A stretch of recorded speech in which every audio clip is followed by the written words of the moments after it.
Hello student. तो आज हम मैथ्स का पेपर 2 का एक फर्स्ट लेसन डिफरेंशिएशन देखने जा रहे हैं। इसमें मैं पहले आपको पूरा एक सिलेबस समझा दूं। यहाँ पे पहला एक लेसन डिफरेंशिएशन है, second application of derivative, third lesson है indefinite integral, definite integration, fourth lesson application of definite integration, उसके बाद डिफरेंशियल इक्वेशन, और इस स्टैटिस्टिक का पार्ट है प्रोबेबिलिटी डिस्ट्रीब्यूशन और बायनोमियल डिस्ट्रीब्यूशन। सो स्टूडेंट आज हम डिफरेंशिएशन जो है इसको पढ़ते हैं, जबकि हमने इसका बेसिक 11th स्टैंडर्ड में पढ़ चुका है।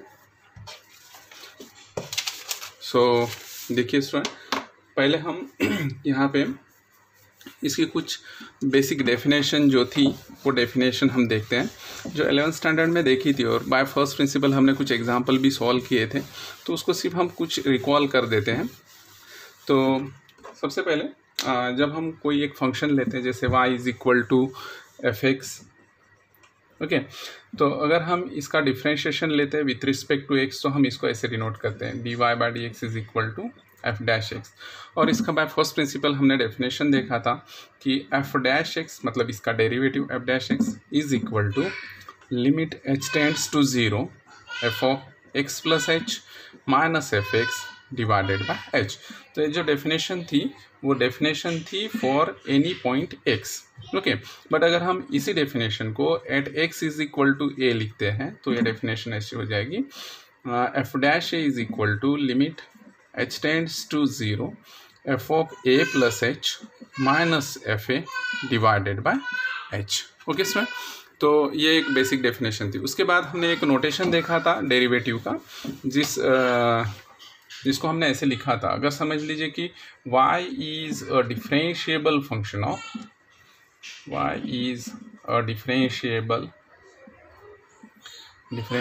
फंक्शन ऑफ x, तो हम इसको इस तरह से लिखते हैं dy/dx, मतलब y का जो डेरिवेटिव है with respect to x, so इसको हम limit del x tends to 0 del y/del x। अगर ये वाला लिमिट एग्जिस्ट हो जाता है तो इसको हम लिखते हैं dy/dx, मतलब derivative of y with respect to x। तो ये ऐसे लिखने के लिए, मतलब derivative of y with respect to x होने के लिए ये वाला जो लिमिट है वो लिमिट क्या होना चाहिए, एग्जिस्ट होना चाहिए, ठीक है। तो इसका हमें एक जो हम आगे थ्योरम लेने वाले उसमें इसका यूज़ हमें करना है। सो उसके बाद हम देखते हैं स्टूडेंट कि डेरिवेटिव के कुछ बेसिक जो स्टैंडर्ड डेरिवेटिव हमने देखे थे, उस स्टैंडर्ड डेरिवेटिव को यहाँ पे हम देख लेते हैं। जैसे यहाँ पे मैं पहले यहाँ पे फंक्शन लिख लेता हूँ, ठीक है। यहाँ पे मैं कुछ फंक्शंस लिख लेता हूँ और उनके यहाँ पे डेरिवेटिव लिखते हैं। तो ये सभी जो डेरिवेटिव हमने पहले पढ़ चुके हैं वही डेरिवेटिव फिर से मैं एक बार आपको रिकॉल कर देता हूँ। जैसे कोई भी अगर एक कांस्टेंट फंक्शन है c, तो इसका डेरिवेटिव हो जाता है 0। देखिए स्टूडेंट, कांस्टेंट का डेरिवेटिव 0 क्यों होता है? अगर हमने बाय फर्स्ट प्रिंसिपल जैसे ये वाली डेफिनेशन थी, लिमिट मैं यहाँ पे a लिख देता हूँ, मतलब at the point x is equal to a, so this is f(a + h - fa) divided by h। So देखिए स्टूडेंट, यहाँ पे जो फंक्शन है f(x) वो क्या देखे हैं, c। अगर हमें यहाँ पे ये डेफिनेशन से अगर निकालना है तो at the point x is equal to a, f(a) is equal to क्या मिल गया है, c मिल गया है, ठीक है। तो f(a + h) की वैल्यू भी क्या हो जाएगी, c होगी, क्योंकि यहाँ पे कोई x का टर्म नहीं है। तो f(a) की जो वैल्यू होगी वही f(a + h) की वैल्यू होगी, ठीक है स्टूडेंट। उसके बाद हम ये दोनों टर्म यहाँ पे हम पुट कर देते हैं। So f' is equal to limit h tends to 0, देखिए f(a + h) की वैल्यू यहाँ पे अगर हम c डालते हैं और माइनस fa की वैल्यू फिर से यहाँ पे c रख देते हैं, तो ये हो जाता है limit h tends to 0 divided by h, that is equal to 0, okay student. तो इस तरह से हम कोई भी कांस्टेंट फंक्शन अगर हमें देखें तो उसकी डेरिवेटिव जो होती है वो 0 होती है। समझ लीजिए इसकी जगह मैंने कोई नंबर ले लिया, जैसे 5 ले लिया, तो 5 का भी डेरिवेटिव क्या होना चाहिए, 0। कोई -5 ले लिया तो उसका भी डेरिवेटिव 0 होना चाहिए। ये इसलिए होता है कि अगर मैंने यहाँ पे 5 ले लिया तो यहाँ पे भी 5 हो जाएगा और यहाँ पे आ जाएगा 5 - 5, ठीक है सर। अगर मैंने यहाँ पे -5 लिया तो यहाँ पे भी -5 हो जाएगा, यहाँ पे -5 हो जाएगा और माइनस और माइनस क्या हो जाएगा, +5। तो इन दोनों का एडिशन फिर से क्या हो जाएगा, 0। मतलब कोई भी कांस्टेंट फंक्शन अगर आप लेते हो तो उसका डेरिवेटिव क्या मिलता है, आपको 0 मिलता है, ठीक है स्टूडेंट। उसके बाद हम कुछ स्टैंडर्ड फंक्शन जिसमें बहुत इंपॉर्टेंट बेसिक जो डेरिवेटिव लेते हैं वो है x to the power n। So 11th में हमने इसको बाय यूजिंग बायनोमियल थ्योरम, ये वाला जो अभी हमने बाय फर्स्ट प्रिंसिपल देखा था, वो दोनों का यूज़ करके हमने इसका डेरिवेटिव निकाला। तो मैं इसका डेरिवेटिव थोड़ा सा डायरेक्ट बता देता हूँ। थोड़ा सा आप पिछले वाले 11th के पेजेस अगर पलटा के देखते हो तो आपको इसका डेरिवेटिव भी वहाँ पर मिल जाएगा। ठीक है स्टूडेंट, तो इसका रूल क्या था, अगर x to the power n मतलब x का कोई भी एक पावर अगर आपको देखें तो उसका डेरिवेटिव जो होता है वो इस तरह से होता है कि इसका पावर आगे आ जाता है और उसके पावर से 1 माइनस हो जाता है। ठीक है सुनो, अगर हम कोई जनरल एग्जांपल लेते हैं जैसे x टू द पावर 5 है, x टू द पावर 3 है, x टू द पावर 2 है, x टू द पावर 1 है, इन सभी का डेरिवेटिव क्या होगा, according to this rule power आगे आ जाएगा मतलब 5 होगा और पावर में से 1 माइनस हो जाएगा मतलब 5 minus 1, so 5 x to the power 4। So simply आप क्या करिए कि जो पावर है वो पावर को आगे लेके आइए और पावर में से 1 माइनस कर दीजिए। ठीक है, x टू द पावर 3 अगर है तो ये हो जाएगा 3x स्क्वायर। ठीक है, 3 आगे आ गया, यहाँ से 1 माइनस हो गया, यहाँ पे हो जाएगा 2x to the power 1, but 1 लिखने की कुछ ज़रूरत नहीं है, मतलब ये हो जाएगा twice x to the power 1 का 1x to the power 1 minus 1 that is 1 into x to the power 0। x to the power 0 की वैल्यू आपको पता है वो 1 होती है। So this is equal to 1, मतलब x का डेरिवेटिव क्या हो जाएगा, 1 हो जाएगा, x स्क्वायर का ट्वाइस x हो जाएगा, x क्यूब का 3x स्क्वायर हो जाएगा, x टू द पावर 5 का 5x टू द पावर 4 हो जाएगा। अगर हम यहाँ पे कोई नेगेटिव पावर लेते हैं, मतलब इसको अगर मैं ऐसे लिखता हूँ x टू द पावर समझ लीजिए -5 लेता हूँ, इसका डेरिवेटिव अगर हमें निकालना है, यही रूल हमें फॉलो करना है। ध्यान में रखना है कि यहाँ पे जो भी पावर होगा वहाँ से -1 हो रहा है। ठीक है, तो ये -5 आगे आ जाएगा इस रूल के अकॉर्डिंग और यहाँ पे -5 में से -1 हो जाएगा। यहाँ पे गलती मत कीजिएगा क्योंकि यहाँ पे नेगेटिव पावर है, तो नेगेटिव पावर ऑफ -1, यहाँ पे तो -1 होना ही है, जो भी पावर देके उसमें से -1 होना है यहाँ से। So -5x to the power -1 is equal to कितना हो जाएगा, -6 हो जाएगा। ठीक है, सो इसका डेरिवेटिव मिलता है हमें -5x टू द पावर -6। तो ये वाला जनरल रूल जो हम फॉलो करते हैं जब भी हमें कुछ अलजेब्रा एक टर्म का पावर अगर देखें तो उसका डेरिवेटिव निकालते वक्त। ओके स्टूडेंट, उसके बाद हम निकालते हैं derivative of 1 divided by x। 1 divided by x का जब डेरिवेटिव निकालते हैं स्टूडेंट तो हम फिर से यही रूल यहाँ पे फॉलो करते हैं। Actually 1 divided by x is nothing but 1 divided by x to the power 1। इसका पावर कुछ देके नहीं है, मतलब यहाँ पे 1 है। अगर हमें इसको यहाँ पे न्यूमरेटर में शिफ्ट करना है तो इसका पावर जो पॉजिटिव होगा तो यहाँ पे आके नेगेटिव बन जाएगा, मतलब ये हो जाएगा -1। तो सिंपली हम ऐसे कह सकते हैं कि 1 divided by x is nothing but x to the power -1।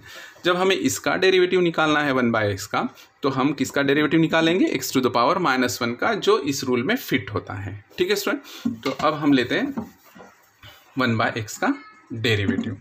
So derivative of 1 by x is nothing but derivative of x to the power -1। Okay student, अब हम यहाँ पे क्या करते हैं कि यहाँ पे ये वाला रूल यूज़ करते हैं। तो इसके रूल के अकॉर्डिंग ये वाला पावर आगे आ जाएगा इसका पावर, ये -1 हो गया, इसके पावर में से 1 माइनस हो जाएगा, मतलब ये तो -1 था पहले यहाँ पे और उसमें से -1 हो जाएगा, मतलब -1 और x टू द पावर -2।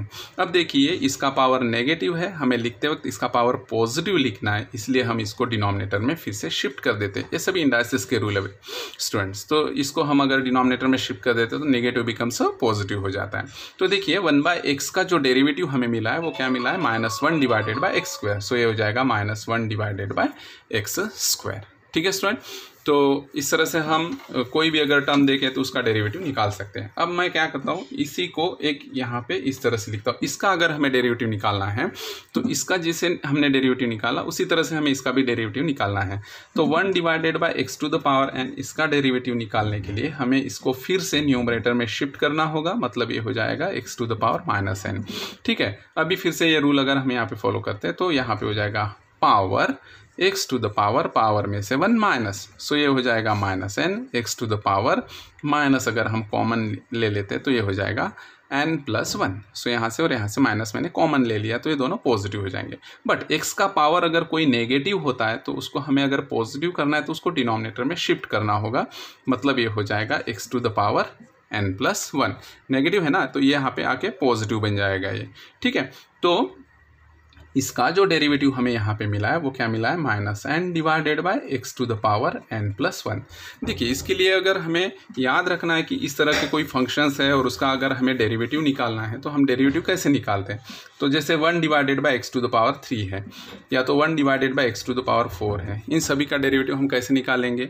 तो ये जो पावर होगा इस पावर को हम माइनस साइन लेके ऊपर में लिख देंगे और डिनोमिनेटर में 1 से उसको रेस कर देंगे, मतलब 3 है तो 4 लिख देंगे। देखिए यहाँ पे क्या हुआ है, इसका पावर नेगेटिव बना हुआ है यहाँ पे और इसमें +1 हो गया है। ठीक है स्टूडेंट, तो ये हो गया -3 divided by x to the power 4। तो इसको अगर हमें लिखना है तो ये हो जाएगा -4 divided by x to the power 5।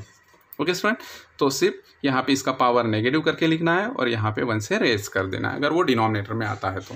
ठीक है स्टूडेंट, तो एक रूल आपको थोड़ा सा याद रखना होगा जब भी कोई इस टाइप के फंक्शंस हो। अगर याद नहीं रहता है ये रूल तो सिंपली आपको इसको इस फॉर्म में कन्वर्ट कर लेना है और ये वाला तो जो जनरल रूल हम बार बार यूज़ करते हैं वो यूज़ हो जाएगा। ठीक है स्टूडेंट, उसके बाद स्क्वायर रूट ऑफ x है, यही फिर से हम इसको इस तरह से स्क्वायर रूट ऑफ x का अगर डेरिवेटिव निकालना है तो इसको हम इस तरह से लिख सकते हैं, derivative of x to the power 1/2। Okay student, तो ये फिर से इसी फॉर्म में आ गया तो ये हो जाएगा 1/2 x टू द पावर 1/2 में से 1 माइनस हो जाएगा तो 1/2 x टू द पावर 1/2 में से -1 अगर कर देते तो हो जाएगा -12। फिर से इसका पावर नेगेटिव, इसको पॉजिटिव करने के लिए इसको डिनोमिनेटर में शिफ्ट करना पड़ेगा तो ये हो जाएगा 1/2।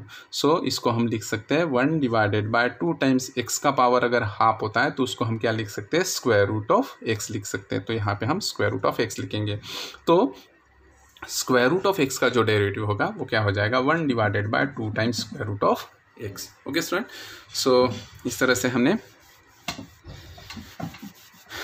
ये स्क्वायर रूट ऑफ x का डेरिवेटिव फाइंड आउट किया। उसके बाद जो ट्रिग्नोमेट्रिक फंक्शंस है, सो स्टूडेंट ये वीडियो पॉज करके आप बाद में लिख लेना है। मैं फिर से यहाँ पे कुछ स्टैंडर्ड फंक्शंस जो है उनके डेरिवेटिव यहाँ पे लिख देता हूँ। जैसे साइन x है, ठीक है स्टूडेंट, तो साइन x का डेरिवेटिव होता है cos x, ये भी हम बाय फर्स्ट प्रिंसिपल 11th में फाइंड आउट किया हुआ है। उसके बाद cos x इसका डेरिवेटिव होता है minus sine x। Okay student, then tan x का डेरिवेटिव होता है sec square x। Derivative of cot of x is equal to minus cosec square x। Sec x का डेरिवेटिव होता है sec x into tan x। उसके बाद cosec x का derivative होता है student minus cosec x into cot of x। ठीक है स्टूडेंट, उसके बाद हमने देखा था e to the power x exponential function, इसका डेरिवेटिव होता है e to the power x। a to the power x ये भी एक एक्सपोनेंशियल फंक्शन है, इसका डेरिवेटिव होता है a to the power x log of a। Actually यहाँ पे देखिए ये वाला भी एक्सपोनेंशियल, ये वाला भी एक्सपोनेंशियल है, बट इसमें यहाँ पे log ऑफ e अगर हम लिख लेते हैं, जैसे यहाँ पे हमने ये वाला फंक्शन जैसे कि वैसे लिख के यहाँ पे log ऑफ बेस लिख दिया, तो यहाँ पे भी अगर हम बेस लिख देते हैं तो log ऑफ e की वैल्यू 1 होती है। इसलिए इसका जो डेरिवेटिव होता है वो क्या होता है, e to the power x का derivative e to the power x होता है। a to the power x का a to the power x log of a, इसकी वैल्यू 1 नहीं होती, इसलिए यहाँ पे log ऑफ a एग्जिस्ट करता है। ठीक है स्टूडेंट, सो इस तरह से हम कुछ स्टैंडर्ड फंक्शन लेते हैं। उसके बाद लॉगरिथमिक कुछ फंक्शंस है स्टूडेंट, जैसे log ऑफ x इसका डेरिवेटिव होता है 1/x।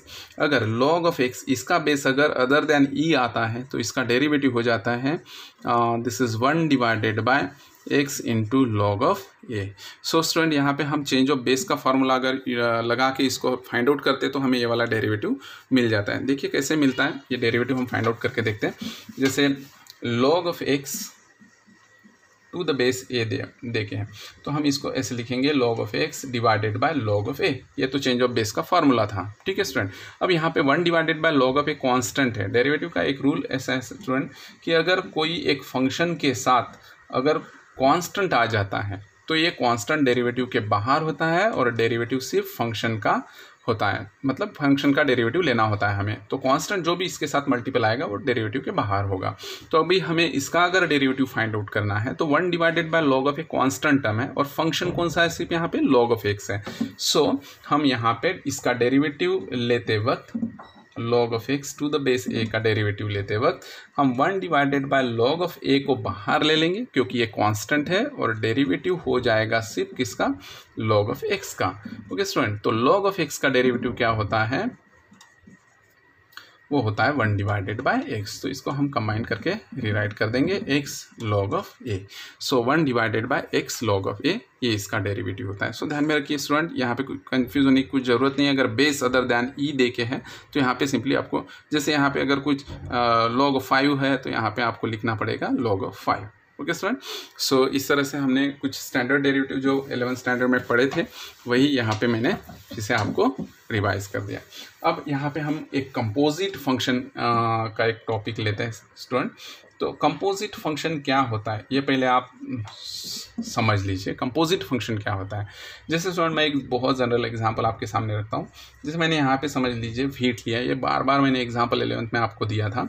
यहाँ पे देखिए मैंने यहाँ पे हीट के ऊपर कोई एक फंक्शन अप्लाई किया, जो फंक्शन होगा मेरा function is equal to grinding.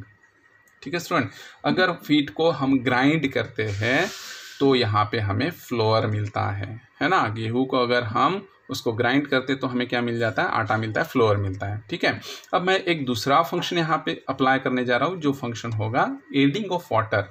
मतलब इस फ्लोर में हम वाटर ऐड करने जा रहे हैं। अगर वाटर इसमें ऐड कर देते हैं तो वो कन्वर्ट हो जाता है डो में, जो हम रोटियां बनाने के लिए यूज़ करते हैं ना। तो यहाँ पे व्हीट के ऊपर एक फंक्शन अप्लाई हुआ, फ्लोर बन गया, फ्लोर के ऊपर एक फंक्शन अप्लाई हो गया एडिंग वाटर, तो वो हो गया डो।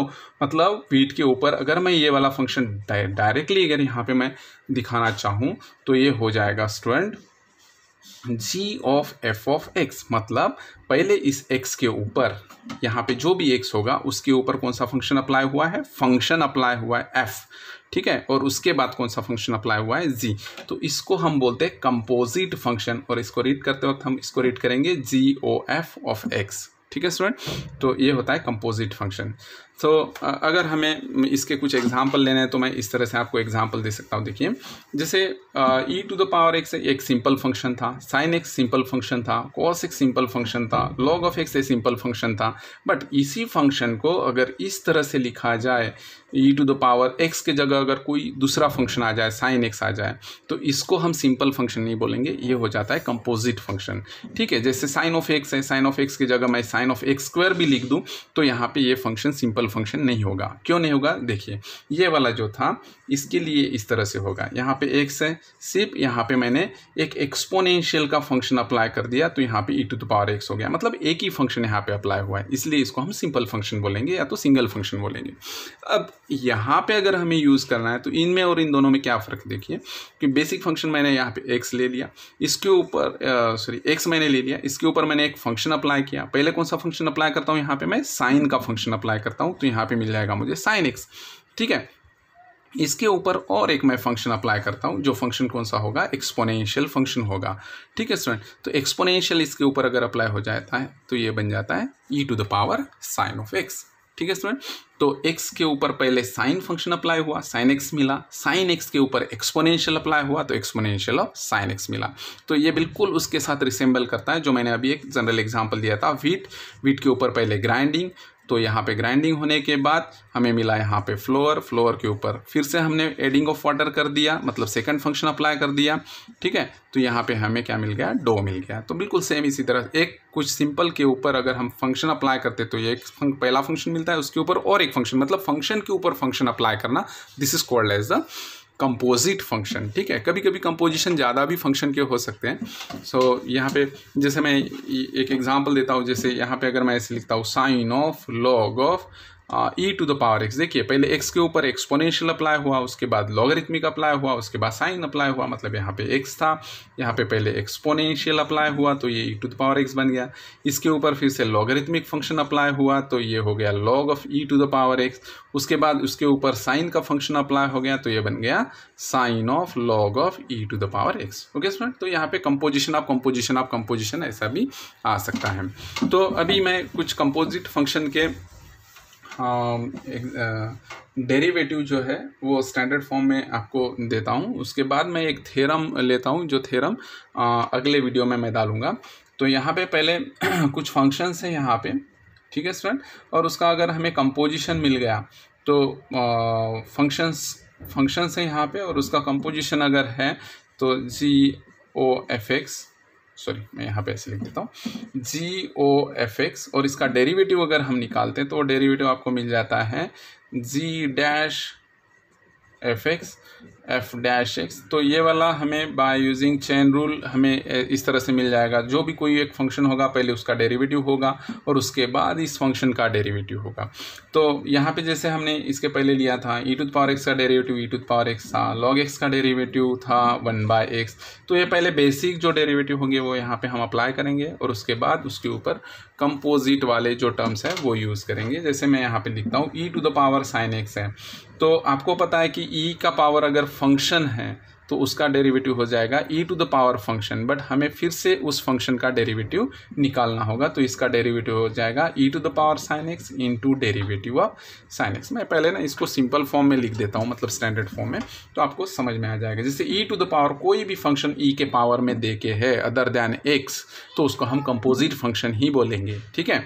तो मैं इसके एक साइमल्टेनियसली एक एग्जाम्पल भी आपको दिखाता हूँ। E to the power under root x अगर है तो देखिए यहाँ पे फंक्शन क्या हो गया, अंडर रूट एक्स। इसके पहले हमने सिंपल फंक्शन लिया था e to the power x, इसका डेरिवेटिव था e to the power x, तो इसका भी डेरिवेटिव क्या होना चाहिए, e to the power function, but इसका पावर अदर दैन एक्स है, इसलिए हमें फिर से इसका यहाँ पे डेरिवेटिव लेना है। तो ये हो जाएगा F dash x. Okay student, अब मुझे यहाँ पे इसका डेरिवेटिव अगर निकालना है तो सिंपली आप याद रखो कि e to the power function अगर है तो उसका डेरिवेटिव हो जाएगा e to the power function into derivative of function. तो e to the power under root x into derivative of under root of x. So e to the power under root x into derivative of under root of x हो जाएगा 1 divided by 2 times under root x. तो ये सभी derivative आपको थोड़ा ध्यान से पढ़ना है, याद रखना है। So 2 under root of x, तो इसका डेरिवेटिव जो मिलेगा आपको e to the power under root x divided by 2 times under root of x. तो इसको हम बोलते हैं कंपोजिट फंक्शन जिसका हम डेरिवेटिव निकालते हैं, ठीक है स्टूडेंट। तो यहाँ पे ये वाला एक ले लिया। जैसे मैं लॉग ऑफ एफ एक्स का अगर डेरिवेटिव लेता हूँ तो ये हो जाएगा log of f x. Log of x का डेरिवेटिव क्या था, लॉग ऑफ एक्स का डेरिवेटिव था 1/x, ठीक है स्टूडेंट। तो यहाँ पे हो जाएगा log ऑफ एफ एक्स का 1 divided by function into, because ये फंक्शन सिंपल फंक्शन नहीं है तो हमें फिर से इसका डेरिवेटिव यहाँ पे लेना है, ठीक है। तो ये हो जाएगा एफ डैश एक्स। तो ये मल्टीपल में होगा तो इसको हम पावर में भी न्यूमरेटर में भी लिख सकते हैं। तो ये हो जाएगा F dash x divided by f x. Okay student, उसी तरह से अगर हमें साइन ऑफ फंक्शन है, कोई भी ट्रिग्नोमेट्रिक फंक्शन है, तो साइन का बेसिक डेरिवेटिव हमें पता है कॉस ऑफ एक्स होता है, तो साइन ऑफ एफ एक्स का क्या हो जाएगा, cos of f x. But because this is not again a simple function, again we have to take the derivative of f x and we write it as a f dash x. Okay student, so this is about some functions, exponential, logarithmic and trigonometric function. If we have given like this, suppose 2x plus 3 to the power 5 we have given. Okay, so मैं इसको simple form में ऐसे लिखता हूँ, a x plus b to the power कुछ square लिख देता हूँ। तो ये फंक्शन का स्क्वायर है, तो फंक्शन का स्क्वायर अगर होता है तो इसका derivative 2 times function into derivative of function. देखिए यहाँ पे ध्यान रखिए कि ये function to the power x है। कोई भी फंक्शन का पावर अगर आता है तो पहले आप पावर आगे लेते हैं, वही रूल यहाँ पे जो हमने ये वाला लिया था, पावर आगे लेते हैं और पावर में से क्या कर देते हैं, 1 माइनस कर देते हैं, तो ये पावर आगे आ जाएगा। पावर में से 1 अगर हो माइनस हो गया तो 2 - 1 इज इक्वल टू 1 हो जाएगा। और फिर से हमें ये जो वाला है टर्म, इसका डेरिवेटिव लेना है, क्योंकि ये वाला टर्म सिंपल टर्म नहीं है, एक्स नहीं है, यहाँ पे कोई तो भी इस तरह का टर्म होगा। तो इसका डेरिवेटिव इसके अकॉर्डिंग क्या हो जाएगा, देखिए 2 आगे आ जाएगा, इसके पावर में से 1 माइनस हो जाएगा, मतलब 1 होगा, और फिर से हमें डेरिवेटिव लेना पड़ेगा इस फंक्शन का, तो वो हो जाएगा a x plus b. Okay student, तो यहाँ पे आपको मिलेगा is equal to 2 times a x plus b, और derivative of a x plus b है तो डेरिवेटिव हम सेपरेट कर सकते हैं, ये हमने 11th में देखा था अलजेब्रा ऑफ डेरिवेटिव। तो ये वाला ए कांस्टेंट है तो कांस्टेंट बाहर रह जाएगा और x का डेरिवेटिव होगा 1, तो ये हो जाएगा a इंटू 1, और कांस्टेंट का डेरिवेटिव क्या होता है, 0 होता है। सो यहाँ पे a बचा, तो ये हम यहाँ पे लिख देते हैं ट्वाइस है ए एक्स प्लस बी। तो ध्यान में रखिए कोई भी अगर अलजेब्राइक टर्म है उसका अगर पावर देके है अदर दैन x अगर यहाँ पे बेस में होता है तो आपको ये रूल फॉलो करना होता है कि 2 आपको मतलब पावर जो भी आगे लेना है, पावर में से 1 माइनस करना है, और जो बेस में फंक्शन था वो x नहीं था, इसलिए फिर से उसका हमें यहाँ पे डेरिवेटिव लेना है। ठीक है स्टूडेंट, बहुत ईजी है। अगर आप एक बार चेन रूल समझ लेते हो तो उसके बाद ये वाला कंपोजिट फंक्शन का पूरा पार्ट आपको समझ में आ जाएगा। ठीक है, सो आज मैं यहाँ पे कुछ एग्जांपल कंपोजिट टाइप के फंक्शन का कुछ एग्जांपल्स मैं यहाँ पे फिर से आपको बता देता हूँ और होमवर्क दे देता हूँ। सो देखिए स्टूडेंट, अगर हमें डेरिवेटिव फाइंड आउट करना है, find the derivative of the following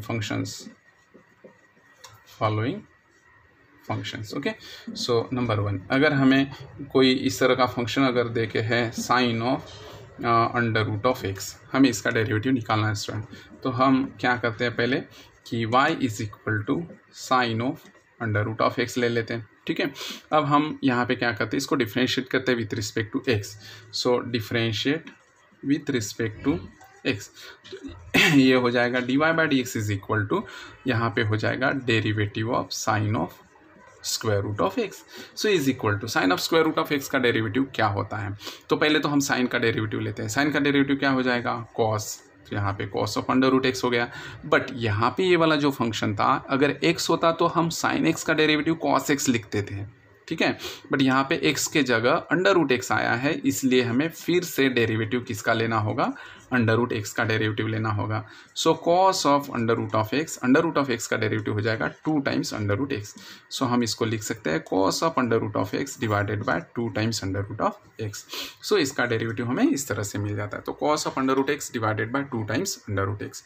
और एक एग्जाम्पल समझ लेते हैं, समझ लीजिए लॉग ऑफ समझ लीजिए यहाँ पे कॉस एक्स देखे हैं। ठीक है स्टूडेंट, तो इसका डेरिवेटिव हमें फाइंड आउट करना है। So let y is equal to log of cos of x. So इसको हम डिफ्रेंशिएट कर देते हैं with respect to x. Okay student, तो ये हो जाएगा dy by d x is equal to derivative of log of function. आपको पता है derivative of log of function क्या था, अभी हमने लिखा था लॉग ऑफ फंक्शन का डेरिवेटिव होता है 1 divided by function into derivative of function. Okay, सो यहाँ पे हमें फंक्शन की जगह cos x लिखा हुआ है, तो हम यहाँ पे cos x लिख देते हैं और डेरिवेटिव ऑफ cos x क्या हो जाएगा, माइनस का sin x। ओके, सो ये हो जाएगा माइनस का sin x divided by cos x और ये हो जाएगा minus tan of x। So derivative of log of cos x is equal to हमें क्या मिलता है, माइनस का tan x। ओके स्टूडेंट, तो इसी तरह से कुछ एग्जांपल्स आप सॉल्व कर सकते हो। सिर्फ ध्यान में रखना है कि कंपोजिट टाइप के जो भी मैंने आपको डेरिवेटिव स्टैंडर्ड फॉर्म में बताया, वो वीडियो पॉज कर करके आप थोड़ा सा समझ लीजिए कि किस तरह से वो डेरिवेटिव होता है। तो और उसके डेरिवेटिव आपको उसके लिए स्टैंडर्ड डेरिवेटिव तो पता होना चाहिए। ओके स्टूडेंट, तो उसके बाद आप ये इजीली फाइंड आउट कर सकते हैं। तो मैं कुछ होमवर्क आपके लिए यहाँ पे छोड़ता हूँ, आप करके देख लीजिए। और उसके बाद मैं चेन रूल लेता हूँ। एक्चुअली ये सभी जो एग्जाम्पल्स है वो चेन रूल से भी हम फाइंड आउट कर सकते हैं, चेन रूल ही एक्चुअली है, बट यहाँ पे मैंने थोड़ा सा डायरेक्ट आपको बता दिया तो एग्जाम्पल प्रैक्टिस हो जाएगी। अगर मैंने वो लिया होता तो थोड़ा सा लेंथ बढ़ जाती थी वीडियो की, इसलिए मैंने वो अगले वीडियो में डाला हुआ है। सो आप पहले ये समझ लीजिए। सो ये कुछ एग्जाम्पल मैं देता हूँ, आप वो सॉल्व करके देखिए घर में। जैसे tan of x square plus 2x plus 3। So simply यहाँ पे आप ध्यान में रखिए tan of this is function. Okay, tan of function, तो tan का डेरिवेटिव था सेक्स स्क्वायर फंक्शन, ये ऐसे कैसे लिखना है, फिर से डेरिवेटिव ऑफ फंक्शन लिखना है। ओके स्टूडेंट, उसके बाद number 2 1 divided by e to the power x। ठीक है स्टूडेंट, नंबर 3 यहाँ पे 1 डिवाइडेड बाय फंक्शन का आप यूज़ कीजिए। तो 1 डिवाइडेड बाय फंक्शन, जैसे हमने 1 बाय एक्स का डेरिवेटिव क्या लिया था, -1 डिवाइडेड बाय एक्स स्क्वायर लिया था, तो 1 बाय एफ एक्स का डेरिवेटिव क्या हो जाएगा, -1 डिवाइडेड बाय फंक्शन का square into derivative of function. तो डेरिवेटिव ऑफ फंक्शन क्या हो जाएगा, f' हो जाएगा। तो इसका डेरिवेटिव अगर आपको लेना है 1 बाय एफ एक्स का, तो हो जाएगा -f' divided by f x square. Okay student, so ये वाला आप यहाँ पे यूज़ कर सकते हो। उसके बाद मैं देता हूँ a to the power log of x।